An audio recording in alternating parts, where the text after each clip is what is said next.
Hey, welcome back, everybody. It's time once again to meet our community, the Hispanic business community here in Orange County, powered by the Orange County Hispanic Chamber of Commerce and Orange County's only community radio station with the man we affectionately call Mr. O.C. John Gutierrez. Thank you, Paul. Thank you, Paul.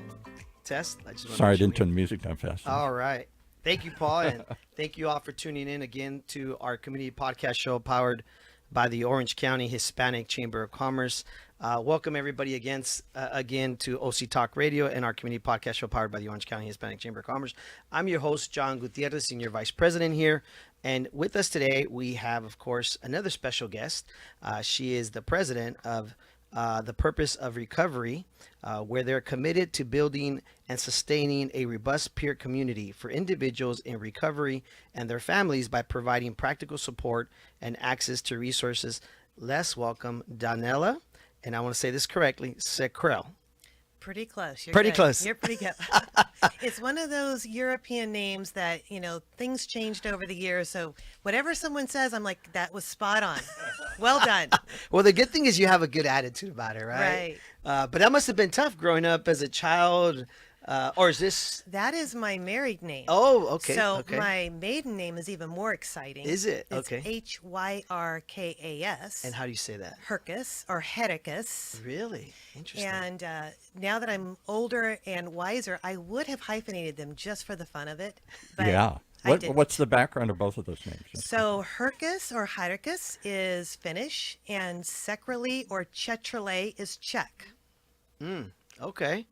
And we were discussing before the show here that your father is from the nice Michigan cold area. Upper Peninsula. Upper Peninsula. Upper Peninsula of Michigan. If any of you listeners or viewers have ever been The there. coldest place on the planet. Is it really? It's Come like on. Alaska. Is it? It's horrible. Maybe on the planet is a bit of a stretch, but it Oh, is pretty cold. Finland's probably colder. Yeah, Yes. exactly. Finland's probably colder. Yeah. Wow. Well, thank you for being on our show. And of course, thank you for being part of our chamber. We really appreciate it. Yeah.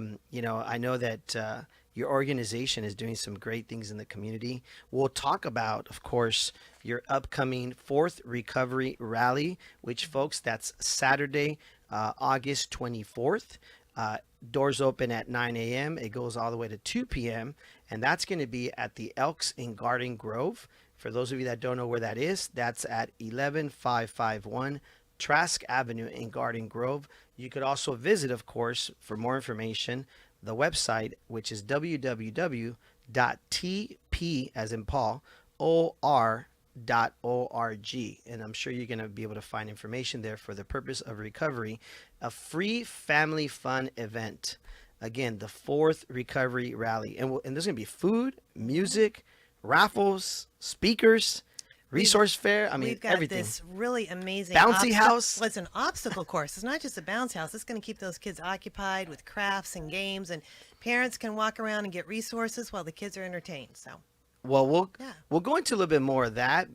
We know that for those of you that regularly tune into our show, one of the things we like to do is get to know our special guest. Obviously, being the president, that's a big title. So we want to learn more about yourself, where you grew up, if you wish to share a little bit about that, and how you ended up, of course, being one of the founders of this great organization. All right. So I'm going to say I grew up in Fountain Valley. Okay. So that's where my parents moved to when I was 7 years old, and stayed in the same house until I went to college, got married, and then moved away eventually. But yeah, Fountain Valley, it was interesting in those days. I grew up in a little cul-de-sac, and my parents were the only 2 Caucasian parents on the cul-de-sac. So in the 70s, that was a little unusual. And so we had people that had come from all over the world that were living there, working in aerospace and engineering. So at Thanksgiving time, my parents would host a big meal, and all of our neighbors would bring food from their cultures. That is very cool. It was very So cool. you're one of the first multicultural event organizers. Maybe so. As a young, At your home. Yeah, at my home. So it was just a really rich environment to grow up in. And my parents had interesting cultural backgrounds as well. My mother had been raised in Liberia, Africa, and in Japan. So she brought a multicultural component to my life, and then living in that neighborhood was really important to me. And that's what I thought all of Orange County was, only to find out, no, that wasn't quite the case. I was in a unique situation as a child growing up. I got to ask, Sure. Liberia, were her parents missionaries or what was? Yes, they Right. were missionaries. Yeah. Thank you for asking. Yeah. And then my dad grew up on a chicken farm in Stockton, California. So his family moved from Michigan to Stockton, and they had thousands and thousands of chickens. So there's more to that story later, but we won't get into that because that really doesn't have anything to do about the purpose of recovery. We'll probably talk more about chickens when this show ends, I'm sure. Well, I'm a recovering person from Michigan, so I'm still trying to recover from that experience. here. So okay. maybe there is a slight There recovery might be a connection. There might be. Well, there's definitely, and we'll go back into it, but I know that Stockton's been battling some, right, really tough addiction a issues, lot of- right, Everywhere. around this topic. I mean, everywhere, but Yeah. I've heard of some of those areas has been tough, right? Been really Yeah. difficult. Bakersfield, Fresno, Stockton, Sacramento. We were in San Francisco last year for a small conference, and I was just amazed at the change downtown in the city and the impact of addiction. Yeah. That is just everywhere. It's prevalent. And can I throw in one personal other thing here? On all seriousness, people think of addiction as big city problems, and it certainly can be.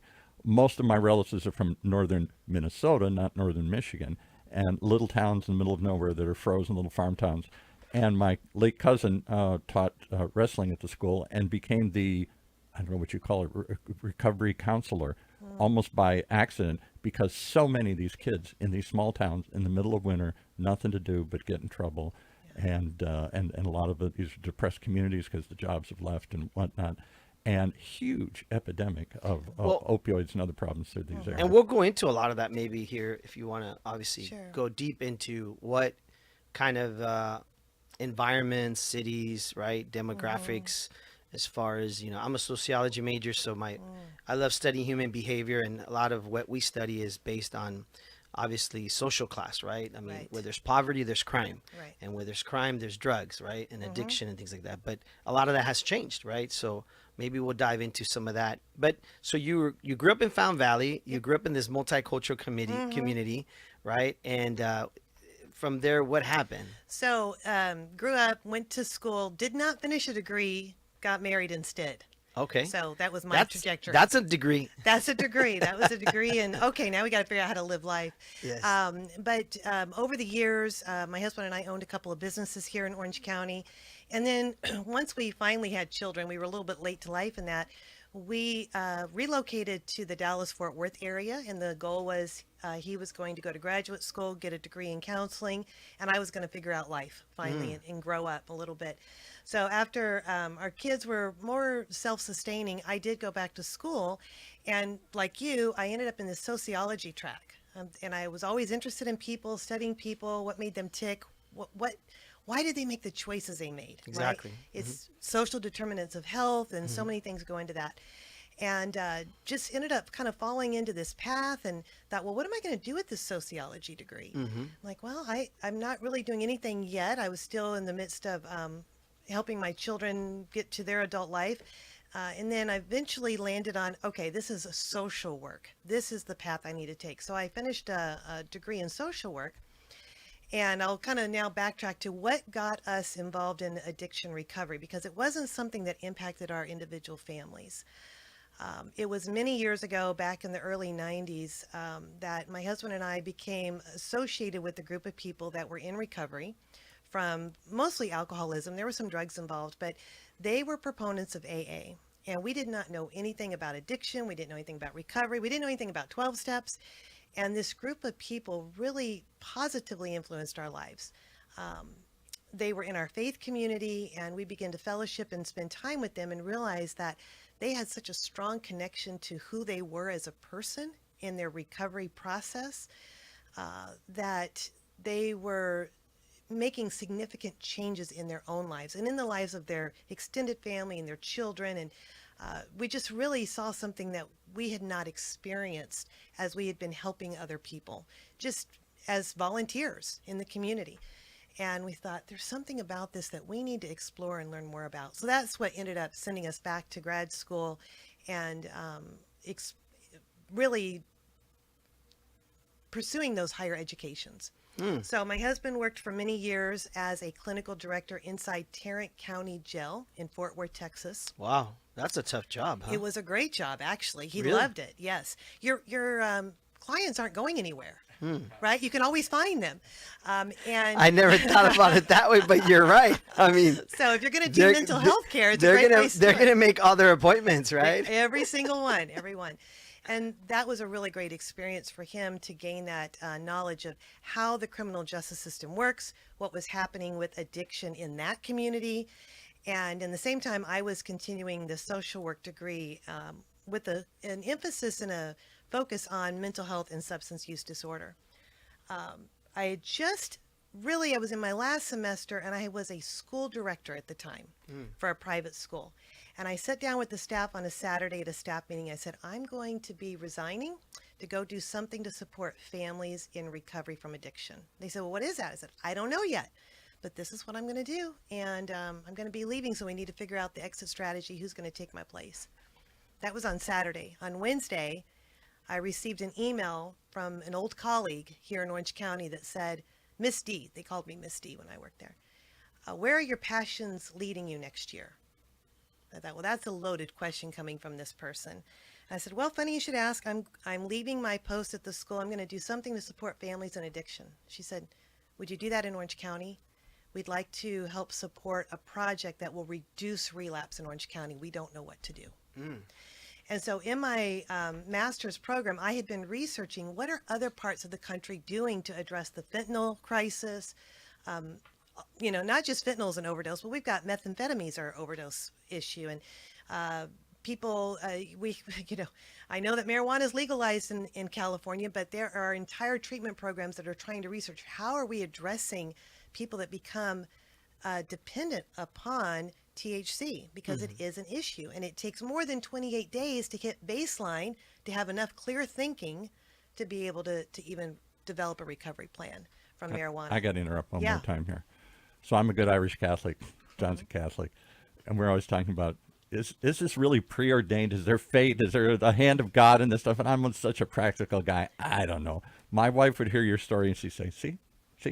I mean, you literally quit without any idea, and then an opportunity presents itself.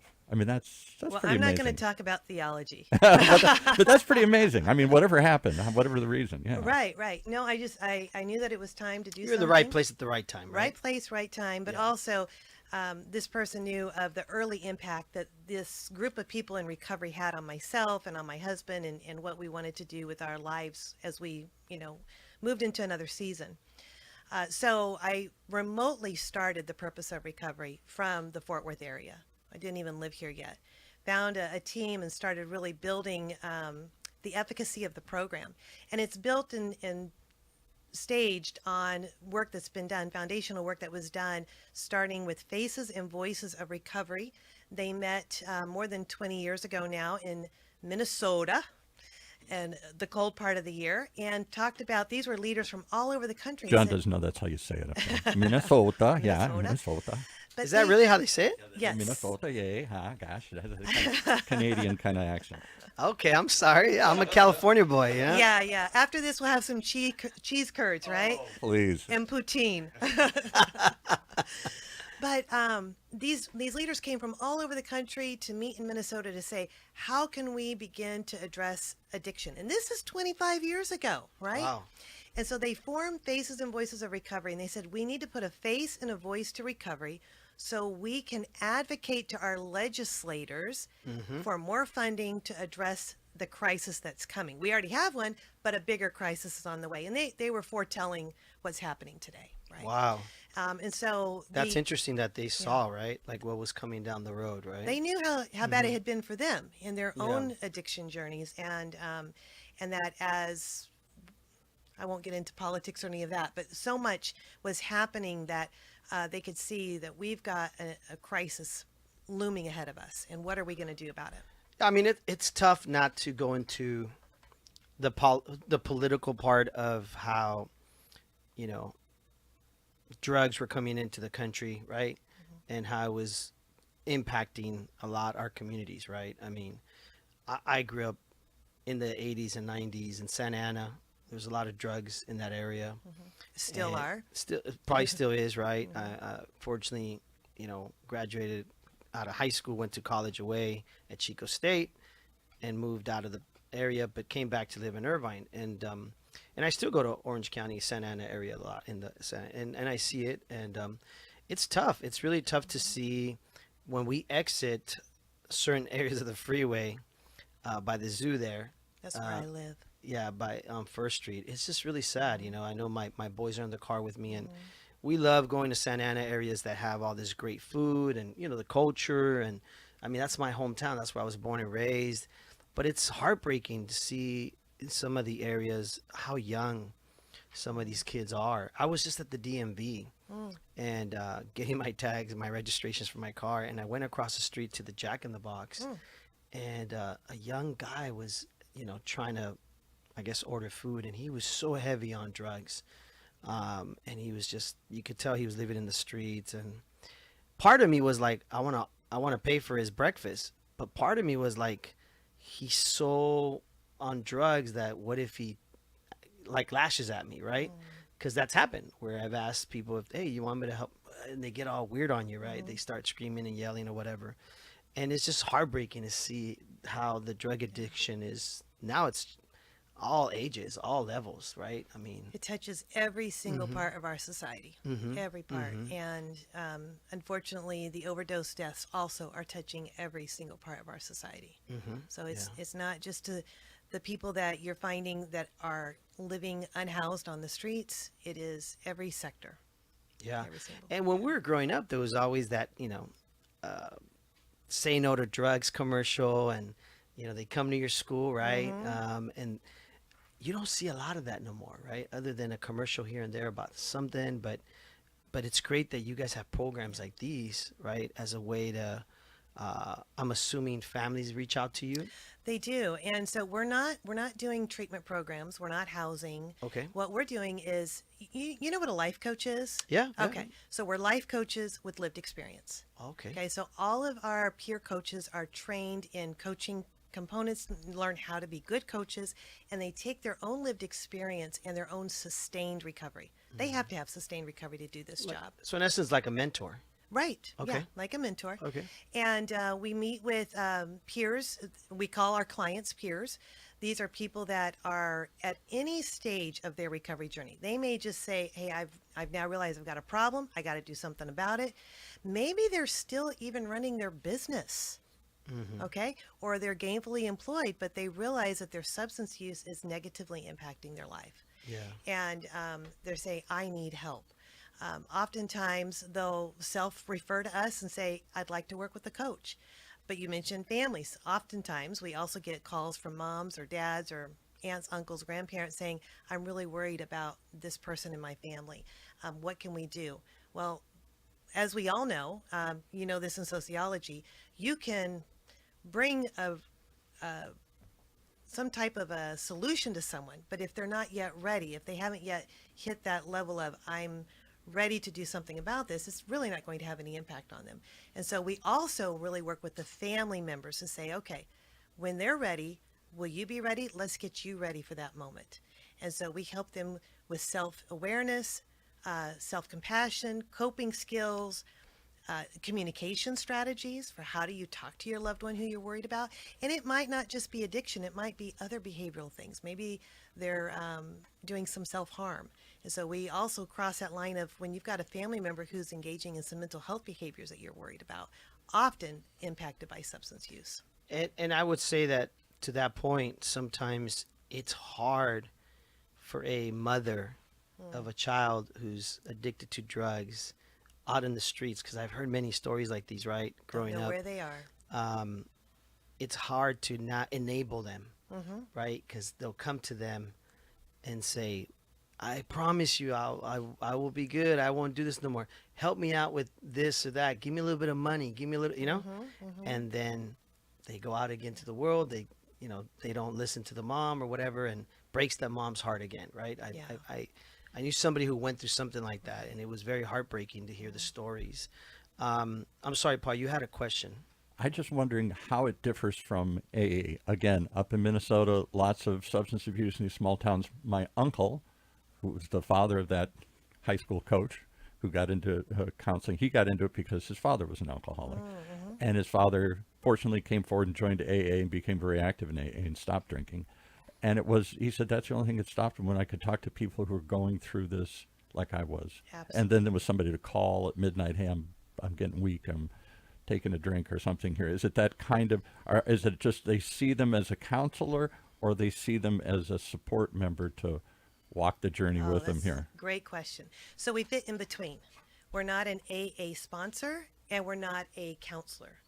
We are we're trained in motivational interviewing. We do some light case management because oftentimes people need access to resources and they don't know how to navigate that on their own. And our people are all supervised by a clinician. So they're supervised by someone who has clinical experience, but our peer coaches are not providing counseling. They're not licensed counselors, and they are not sponsors. A sponsor is someone who also walks alongside another person, but they're more directive. You do this, then you do this, then you do this. A counselor is also can be directive, but the peer coach is someone who is literally, you think about that football coach who you had a great relationship with, or like I mentioned, a life coach who's just coming alongside and saying, this is my lived experience. What is it that you want to work on? What are some of the goals and things that you want to achieve in your life? And then let's set some objectives towards those goals. And then here are some of the resources you need to meet those goals. So it's a kind of an in-between the AA sponsor and the chemical dependency counselor. I'm glad you mentioned the clinical component. I grew up, my dad was an alcoholic his whole life. And we often talk about this with family and friends. And, you know, he had uncles of mine who would speak to him about it, and family members who were like his, you know, mentoring him. You need to cut back. You're not, you know, don't do this no more. And several car accidents that were pretty scary, right? And I remember it wasn't until he was much older and he developed gout in his foot Right. that his family doctor, our family doctor, would say to him, listen, if you don't stop drinking alcohol, the gout is going to keep flaring up, right? And so it was interesting because we noticed at one point that when the doctor, when he would have the gout, for those of you that don't know what gout is, a blood disorder in your foot that goes into your bloodstream and you literally can't walk. Extremely painful. Extremely painful, yes. And so my dad would come out of the room not able to walk, and that's when we kind of knew, okay, you've been drinking, or obviously you're not watching your diet because you got to watch what you eat. But we noticed that when we put him in the hospital for this problem, and the doctor would filtrate his blood system, we noticed it would help his eager to drink. Like it would actually filtering his blood and cleaning the blood took away a little bit of the urge. Okay, You know yeah, what I mean? sure. So it's interesting that you mentioned the clinical component because sometimes just alone, sometimes the mentoring may or may not help, but the clinical part I think is also important. Right, absolutely. And that's where we have, we talked about social determinants of health. We have 12 different life domains that we use as a baseline to see, okay, where do you need support in these 12 different areas of your life, and then connect them to those resources. That's great. Yeah. That's great. Go ahead, Paul. How do they find you? What's it cost? Okay, so anyone, mostly right now, people are finding us through word of mouth and through some of the treatment programs that we connect with through the county. We do a lot of outreach. We're out in the community a lot doing tabling events as you know, whenever it's appropriate for us to be there. Our program is funded by donations. We also have 3 state grants right now that are around building these peer recovery communities, and we have a federal grant. So we've got some state and federal funding as well as donations. So at this point, participants in our program do not pay for their services. We do ask them to give back and volunteer and participate in events, but we don't. It's not a fee for service model. It is a And are you all over the county or just in certain cities? we are Orange County wide. And I will say that we actually do have some people that we serve from outside the area because the peer coaching sessions can be done by phone or Zoom. They don't have to be done in person. That's great.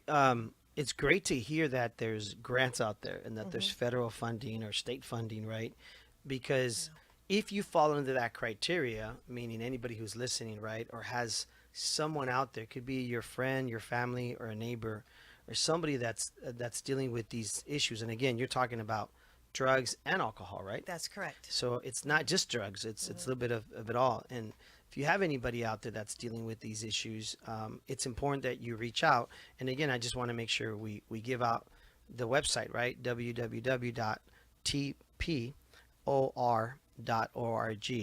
And I want to also remind everybody that, again, on August 24th, this is a Saturday, at 9 a.m. to 2 p.m., they're going to be having this really nice, it's a free event, family fun, 4th annual recovery rally with food, music, raffles, great speakers, resource fair, a bouncy house, a lot of fun for the kids.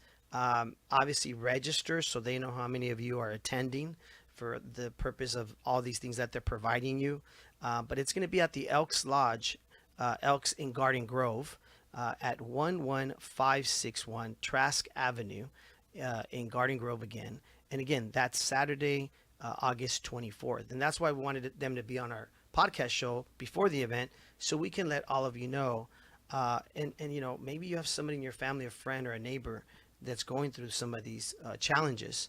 And you want to invite them, right? And meet you and your staff, whoever's going to be there. Yeah, that is great. And you don't have to be a person in recovery to be part of this movement. This is really important because That's true. as you said, you're just driving down the street and you see people that are impacted. Yeah.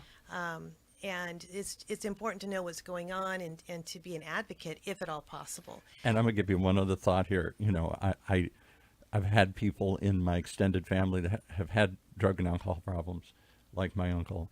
And it's that first step. And everybody around him, like John said, you go to them, you intervention, stop. What are you doing? Look what's happening. And they say, I don't have a problem. I can handle it.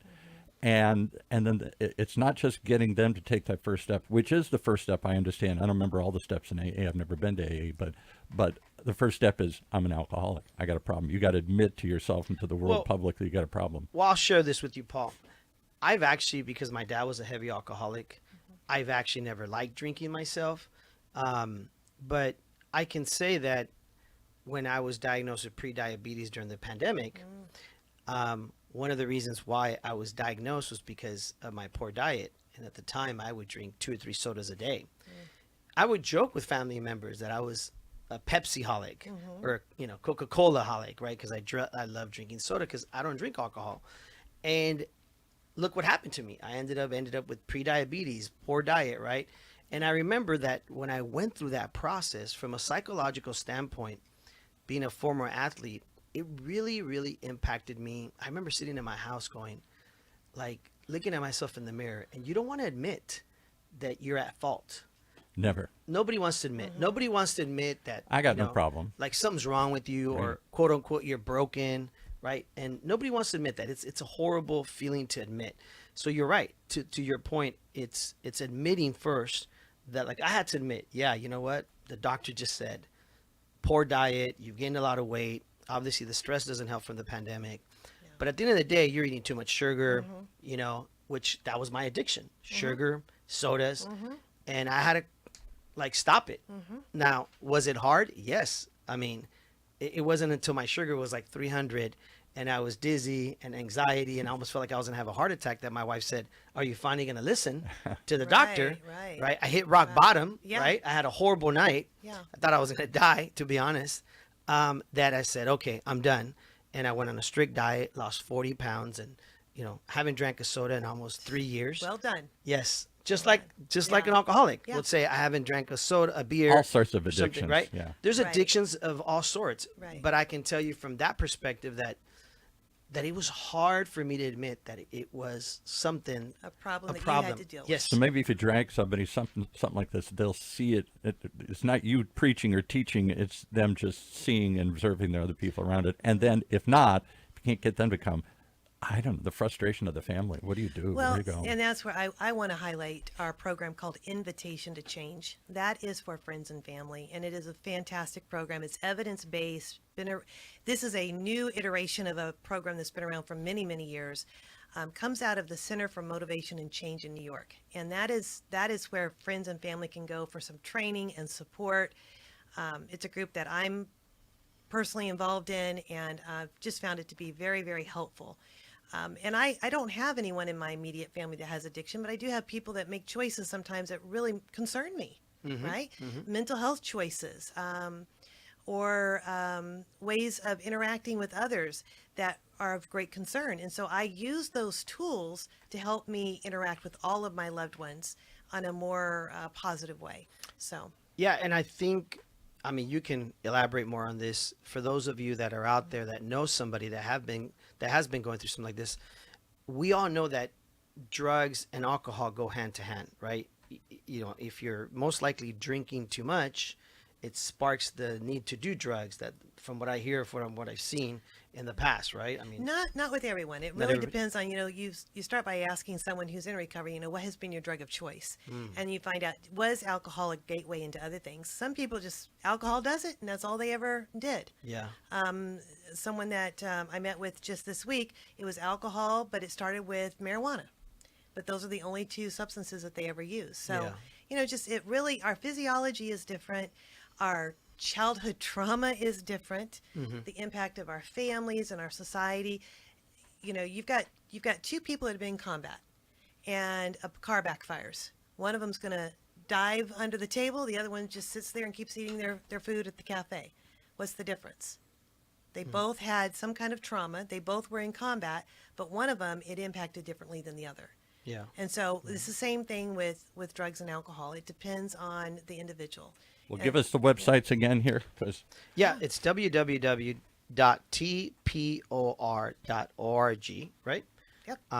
And again, the purpose of recovery, fourth annual recovery rally. Now, why do you guys call it a rally? Well, that comes from that Faces and Voices of Recovery. Years ago when they started this, they started them as rallies. Okay. And so we've adopted it. Our very first president of our organization was the first president for Faces and Voices of Recovery. And he passed this last year. Oh, okay. He was a pioneer in recovery and did beautiful work across the nation, went to Congress many times. And why the purpose of recovery? I thought that was self-evident, to get off the drug. That's the purpose. Okay, so here's what we envision: a community where individuals find purpose to sustain long-term recovery. Don't just get off it, right? stay off it. Yeah, I can tell you, for me, I was just joking with somebody the other day. I lost those 40 pounds, right? And then I gained 10 pounds again, and I kind of fell off the wagon. Not so much, it was more my diet, right? And I have a dietitian who obviously is like a mentor, Right. in what you guys do. And so I stopped doing my everyday workouts, treadmill, 10,000 yeah. steps, and I started gaining the weight again. So today actually was the first time I got back on my treadmill in a while and did my, You knew you were coming here to do this talk. It's kind of funny. Yeah. It's kind of funny how by just accident I started again today, because it helps with my stress. Right. The walking helps with my stress. It helps with my sugar levels, drinking a lot of water. This is a coping skill. Yeah, and it we is. teach coping skills. That's Exactly. one of our groups. right? Exactly. And that's what I was trying to compare the analogy of. You need, like the bumper, in the bowling You alley. need a reason to keep going, because Yeah. too many people lose weight, for example, and then they gain it right back, like you're saying, or they fall off the wagon with drugs or alcohol and right back, because they had a desire to change, but not a purpose to stay changed. My nephew jokes with me at the barbecues, and he looks at me and he's like, "Uncle Johnny, look at this cold Coca-Cola." Great. Right? So And he puts it in my Oh, that's face and he great. goes, "Don't you want to drink this cold Coca-Cola?" Right? And you're like, where's the hidden camera? And then it's funny because I laugh about it and I look at him. I said, "No, I don't." And he goes, "What do you mean? You don't crave it?" I said, "No, because I look at a Coca-Cola like it betrayed me." Betray. Ooh, that's an interesting I said, way. I look at it I as like that. it betrayed me. It was my friend, I thought. Yeah, it was that. We Little sugar rush. Like I used to eat a Mexican bread, a concha, and drink a Coca-Cola, and it was like this relief, right? Yeah. Kind of like a drug addict, right? It's Like, a drug in it. It's a very powerful drug called sugar. And I would just drink. Oh, it was like the greatest feeling. I don't do that no more because I realize now how bad it was for me, right? And so it isn't until you accept the problem Yeah. accept what happened to you and how bad it was. And see it in the right light. It's Yeah. not your friend. And you don't want to fall back into that, right? Because I'm like, I don't want to feel like that again. Sounds like John's going to be a coach for you. It sounds like it. So it's an 80-hour training. She's like, John, we're recruiting you. Yeah. We're recruiting you for the recap. No, but I really want to say to you, this is awesome. Thank you for what you're doing, because, we all know somebody that's going through these challenges, and everybody needs that support system, right? Yes. And We the all do. purpose to keep going. It's That's right. one thing to admit it and to say finally, that's hard enough to say, I got a problem and change. Then to stay there. We got to go. We got to go. I know 30 minutes has gone by really quick. Again, everybody, reminder, Saturday, August 24th, the 4th annual recovery rally, the purpose of recovery. Thank you so much for being Thank on you, our show. Johnny. Thank you for sharing. And, all those listening, leave a comment. Follow us on OCHCC, our social media. And we'll see you guys next week. Bye-bye. Bye-bye. Wow. Well, another powerful example of why you should tune in each and every time to hear real people talking about real things. We really care about our community, because our community is your community. Right here in Orange County's only community radio station, OC Talk Radio, streaming live from our studios here at the University of California, Irvine's Beale Applied Innovation Center.